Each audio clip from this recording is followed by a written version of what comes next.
जैव विविधता संरक्षण में आफरी का योगदान। AFRI contribution in the conservation of biodiversity.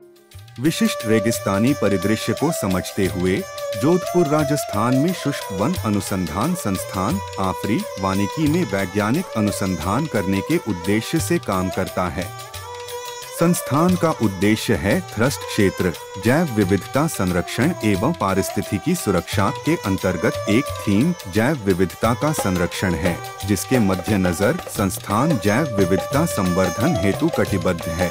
Rajasthan में ओरण जैव विविधता के केंद्र बिंदु है। राजस्थान के पश्चिमी भाग में बंजर रेगिस्तान में कुछ स्थानों पर पेड़, झाड़ियां व घास की प्रजातियां पाई जाती हैं। इन उपवनों को स्थानीय रूप से ओरण के नाम से जाना जाता है। ओरण शब्द अरण्य से बना है, जिसका अर्थ होता है देव वन भूमि है। प्राचीन काल से ही ये परंपरा चली आ रही है कि गांव की सीमा से संलग्न कुछ क्षेत्र ओरण के रूप में छोड़ा जाता है। ओरण प्राचीन काल से राजस्थान के लोगों और जैव विविधता के लिए जीवित रहने के साधन के रूप में बने हुए हैं। तालाबों जैसे जल निकाय यहाँ पाए जाते हैं और ओरणों के भूमिगत पानी वाले हरे भरे स्थानों को तांडा भी कहते हैं। 6 लाख हेक्टेयर भूमि में फैले 25,000 से अधिक ऐसे ओरण हैं, जिन्हें पारंपरिक रूप से समुदाय द्वारा बनाए रखा और संरक्षित किया गया है। राजस्थान के कुछ महान व पूर्ण ओरणों की सूची इस तरह है। ओरण जिन मुख्य उद्देश्यों की पूर्ति करते हैं वह हैं पशुओं के लिए चारागाह, पीने के लिए पानी और पशुओं के लिए विश्राम स्थल।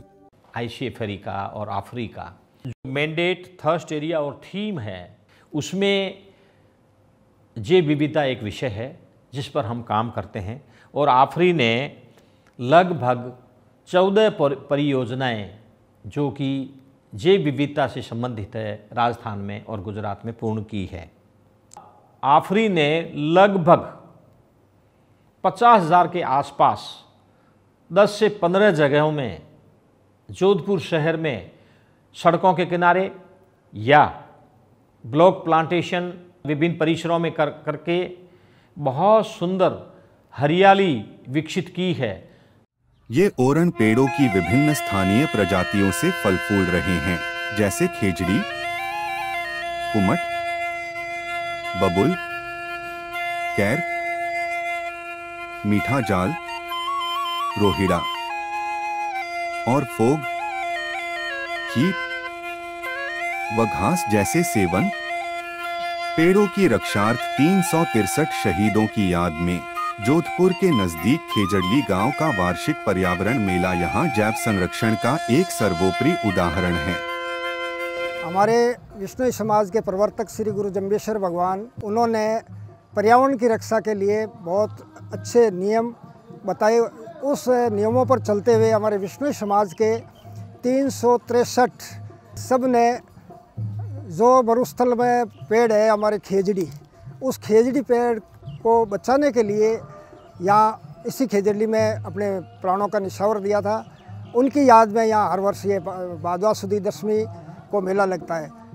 ये घटना सन 1730 संवत 1787 भादवा सुदी दशमी की है। इस क्षेत्र में शिकार और हरे वृक्ष काटने के लिए ये आदेश जारी कर दिया, निषेधाज्ञा जारी कर दी। यहाँ हमारे आफरी के सहयोग से बहुत अच्छे अच्छे वृक्ष लगाए गए हैं। इन ओरण में विभिन्न प्रकार के वन्य जीव पाए जाते हैं, जैसे कि सियार, चिंकारा, नीलगाय, लोमड़ी, जरख, कृष्णमृग, सरीसृप, पक्षी व अन्य कीड़े मकोड़े और यहाँ तक कि गंभीर रूप से लुप्तप्राय ग्रेट इंडियन बस्टर्ड गोडावन को भी सेवन घास क्षेत्रों में देखा गया है। तो खड़ीन की वनस्पति अलग है, बहाव वाले क्षेत्र की वनस्पति अलग है। जो खेत बीच में आएंगे जिसमें हम बारानी खेती करते हैं उसकी वनस्पति अलग है, और रेगिस्तान की वनस्पति सैकड़ों तरह की वनस्पतियां हैं। सुमेर सिंह भाटी, जो एक पशुपालक और एक नवीन संस्था ओरण बचाओ अभियान के सक्रिय सदस्य हैं, ने साझा किया कि आसपास 12 गांव ओरण में इन जंगलों पर निर्भर हैं। ये जो जगह है ये है देगराय ओरण, और यहाँ ओरण एक ऐसी चीज़ है, इसमें जैव विविधता से भरी हुई है। जैव विविधता को बचाना बहुत ज़रूरी है। पशु बहुल इलाका ये ओरण जो जहाँ जोते हैं देवी देवताओं के और पीरों फकीरों के, जहाँ इसमें सर्व जातीय के ओरण होते हैं। जीवन यापन करने के लिए और इसी ओरणों के ऊपर ही निर्भर है। अभी जो ओरणों के अंदर है, लोग धीरे धीरे इनके ऊपर अतिक्रमण करना शुरू कर दिया। हमने एक मुहिम छेड़ी है, उसमें हमें बहुत ही बड़ा सहयोग, जैसे अभी हमें अफ्रीका का सहयोग मिल रहा है। झुंझारों के नाम से सैकड़ों ओरण आज भी जिंदा है। सेवन घास लासियुरस सिंडिकस एक लोकप्रिय शुष्क क्षेत्र की प्रजाति है, जो मुख्य रूप से डेजर्ट नेशनल पार्क व सीमा क्षेत्र के धोरों में प्रचुर मात्रा में पाई जाती है। शुष्क वन अनुसंधान संस्थान काजरी व वन विभाग ने विशेष रूप से पश्चिमी राजस्थान में समस्या से निपटने के लिए कई कदम उठाए हैं।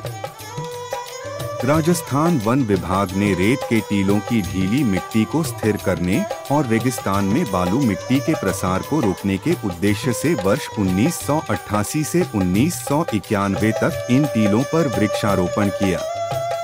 आज ओरणों और गोचरों की संख्या में इजाफा होने की बजाय दुर्भाग्य से इनकी संख्या में तेजी से गिरावट आई है। वर्तमान में गांव एवं वहां की आबादी के अनुपात में अत्यंत न्यून संख्या में ओरण बचे हैं। कुछ स्थानीय लोगों ने इस धरोहर को बचाने के प्रयास करते हुए वृक्षारोपण और ओरणों की सुरक्षा की जिम्मेदारी ली है। आफरी ने वृक्षारोपण को बढ़ावा देने के लिए निजी ट्रस्टों और संस्थानों को भी समर्थन और मार्गदर्शन दिया है। ऐसे ही एक प्रतिष्ठित श्री रानी भटियानी संस्थान ने बाड़मेर जिले के जसोल गांव में अभूतपूर्व वृक्षारोपण किया है। आफरी के साथ मिलकर के उनसे काफ़ी कुछ सीखने को मिला और हमने इस एरिया में कम से कम 15,000 पौधे लगाए, जो कि आफरी की नर्सरी से ज़्यादातर लाए थे। पालिया और मालाजाल में जहाँ की हमने रोड के साइड में भी ये वृक्ष लगाए और इनकी बेहतर जो पौध थी वो हमें आफरी की पौधशाला से मिली। महंगी होते हुए भी वो ज़्यादा अच्छी थी और उनकी ग्रोथ बेटर थी। यहाँ केवल जूली फ्लोरा या बावलिया जिसको कहते हैं, तो उसका उन्मूलन करके धामन घास और ये वृक्षों का रोपण करना, हमें इसमें आफरी की बहुत अच्छी मदद मिली, खास करके उनकी नर्सरी से। और एक विशेष बात यह है कि हमने उनके सहयोग से पालिया के अंदर एक अपनी स्वयं की नर्सरी स्थापित की है और वो एक आदर्श नर्सरी है, जिसको कि डायरेक्टर M.R. बलोच साहब ने भी उसका निरीक्षण किया और उनके संस्थान के लोगों ने आकर के बार बार समय समय पर हमें तकनीकी सहायता दी। तो इसमें आफरी की महती भूमिका है।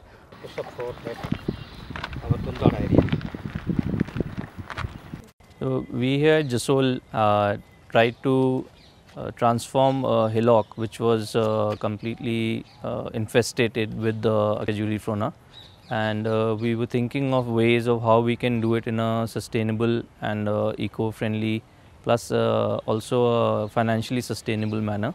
Contacting Afri, we came up with a plan of what sort of species we would require.